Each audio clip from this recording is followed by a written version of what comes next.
You are surrounded by people who do not think, and their mediocrity is quietly draining your power. You believe your intellect is your greatest weapon, but in the presence of the mediocre, it is actually your greatest liability. You have tried explaining things calmly. You have used logic. You have laid out the facts step by step, and somehow you still walk away from the conversation exhausted. The modern world feeds you a comforting lie. It tells you to educate the ignorant, to reason with the unreasonable, and to believe that logic can build a bridge between all minds. But Niccolò Machiavelli understood a truth most intellectuals refuse to accept. Logic does not work on irrational minds. Reason is a language they simply do not speak. Trying to explain truth to a fool is not an act of nobility. It is intellectual suicide. What most intelligent people never discover is that there is a ruthless architecture for dealing with the willfully blind, a method used by dominant minds throughout history to neutralize foolish opposition without ever arguing. And once you understand this method, you will stop wasting energy trying to enlighten people who are determined to remain in the dark.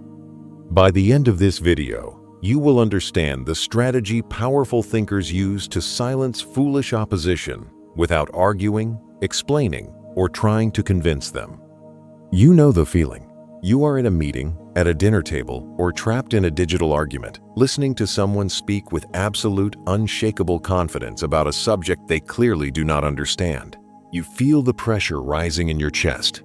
Your brain instantly maps out the flaws in their premise. You gather your evidence. You prepare your rebuttal. You present it perfectly, expecting the light of clarity to wash over them. Instead, they stare at you. They blink, and then they double down on their original absurd point. You walk away from the interaction exhausted, your energy siphoned, wondering if you are the one losing your mind. Why does this happen? Why do you lose when you are objectively right? It is because you are trapped by your own intelligence. You are projecting your sophisticated operating system onto a machine that is physically incapable of running it. Before we go deeper into the Machiavellian art of subverting these minds, take a moment to secure your position in this circle. Like this video and subscribe to the channel. It ensures you remain part of the few who see the world as it truly is. The delusion of the rational mind. Intelligent people operate under a fatal delusion. The belief that the rest of the world values the truth. You assume that if you simply provide the right data, the other person will analyze it, adjust their worldview, and concede. Machiavelli would laugh at this naivety. In his world of power and pragmatism, the truth is merely a tool, and for the fool, the truth is an enemy. People do not argue to find the facts. They argue to establish dominance.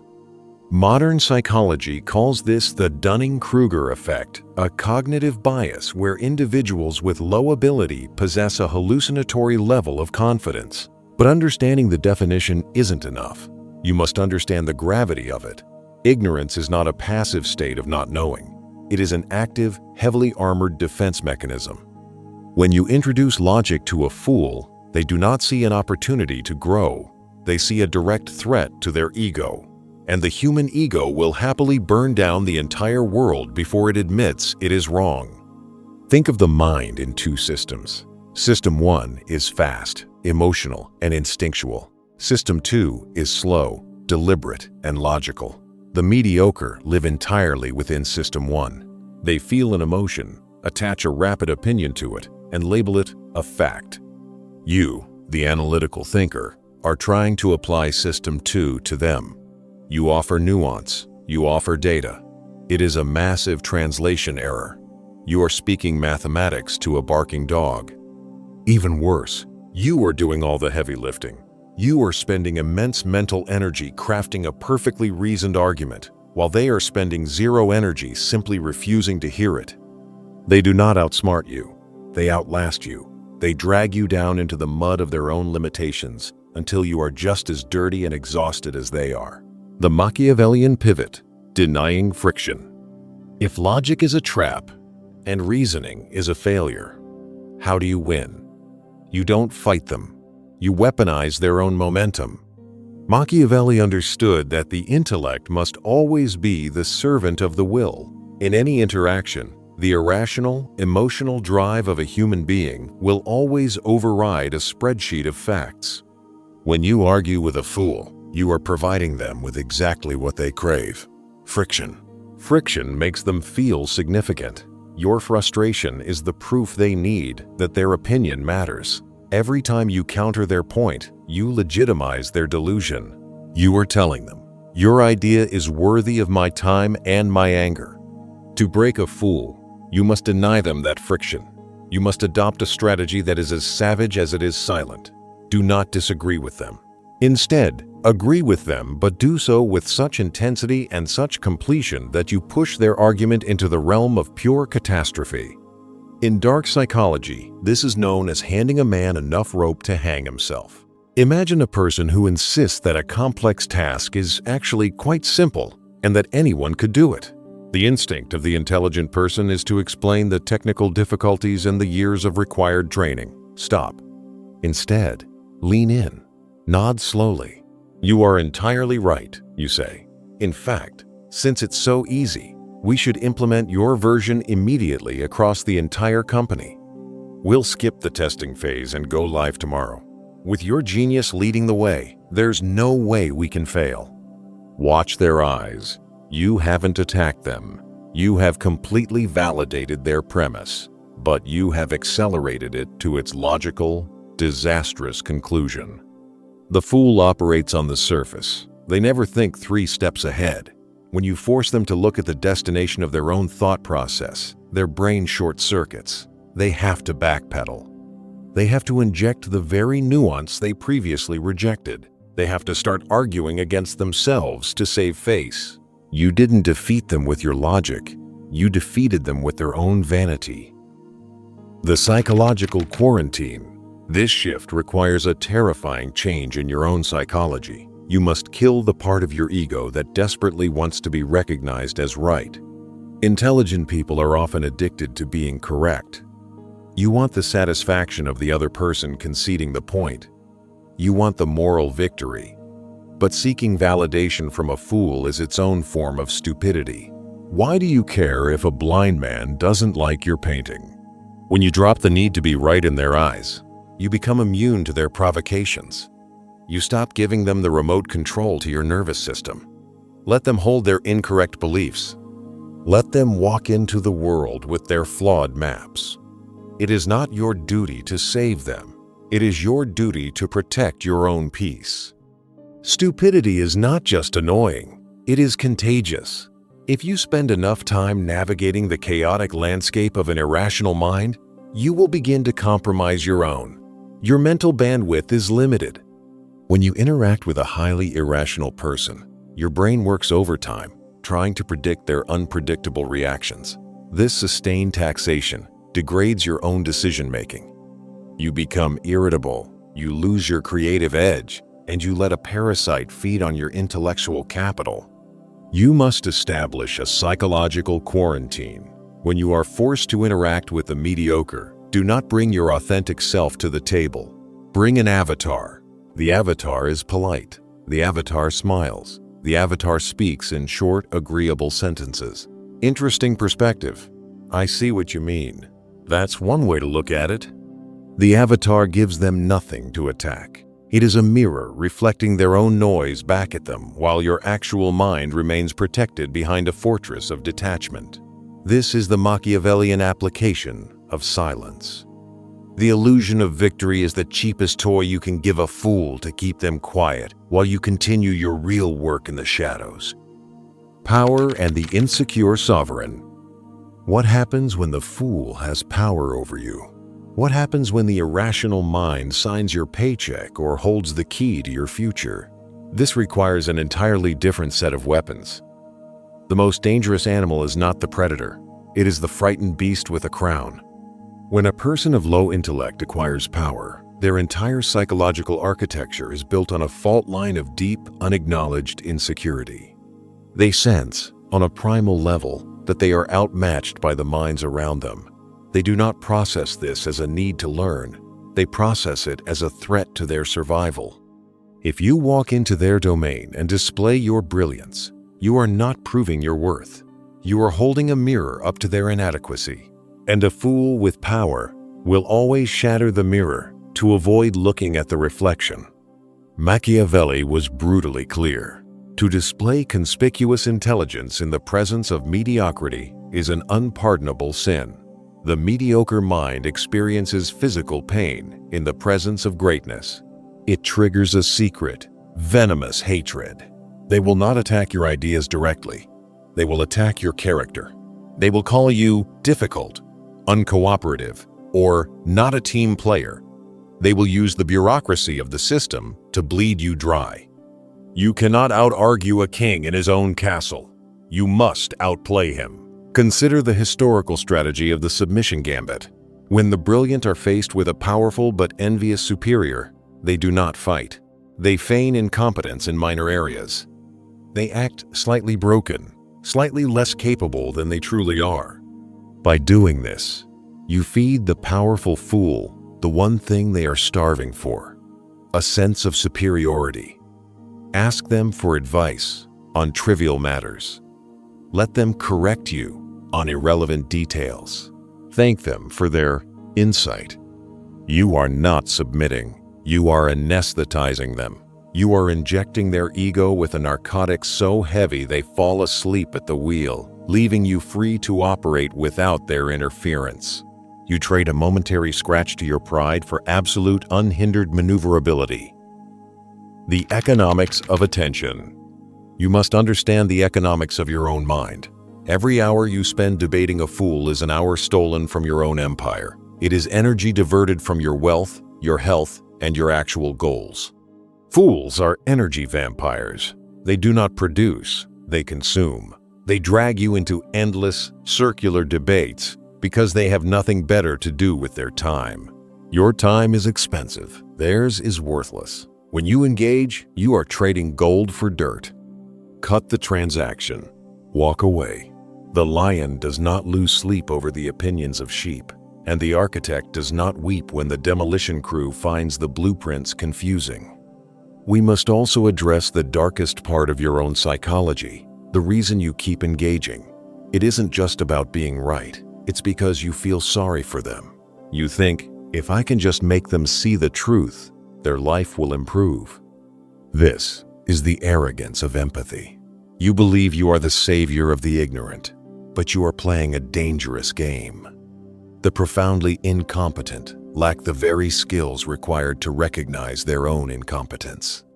They are trapped in a fortress of unearned confidence, and they enjoy it inside. It is warm. It protects them from the terrifying complexity of the real world. When you try to forcefully drag them into the light of truth, you are not acting as a healer, you are acting as an invader, and they will fight you with the ferocity of a wild animal defending its territory. Look at the people in your life, the chronically unsuccessful friend who argues about the economy, or the toxic relative who creates drama but insists they are the victim. How many years have you spent trying to use logic to fix them? They haven't changed a single degree. But you have grown cynical. You have grown tired. Your empathy is funding their delusion. Accepting that character is often immutable is painful. It requires an emotional amputation. You have to look at people you might care about and accept their terminal limitations. Stop trying to upgrade them. Start managing them. Manage a fool the way you manage heavy machinery. Keep your hands out of the gears. Stay behind the safety lines. Expect the machine to operate exactly as it was built. When it malfunctions, you don't argue with it. You simply pull the plug. The transition from intelligence to power. What happens when you finally stop fighting? When you drop the rope, stop explaining yourself, and simply observe the circus without participating in it? You will experience a profound shift. You will realize how much of your identity was wrapped up in being the smartest person in the room. You will realize how much you relied on the friction of these debates to feel alive. When you take that away, you are left with yourself. And this is the true test. Machiavelli warned that a mind of high intellect that constantly fraternizes with the vulgar will eventually be dragged down to their level. The mind adapts to its environment. If you spend your days arguing about trivialities, your mind will become trivial. You must withdraw, not necessarily into the woods, but into a mental quarantine. Become comfortable with being misunderstood.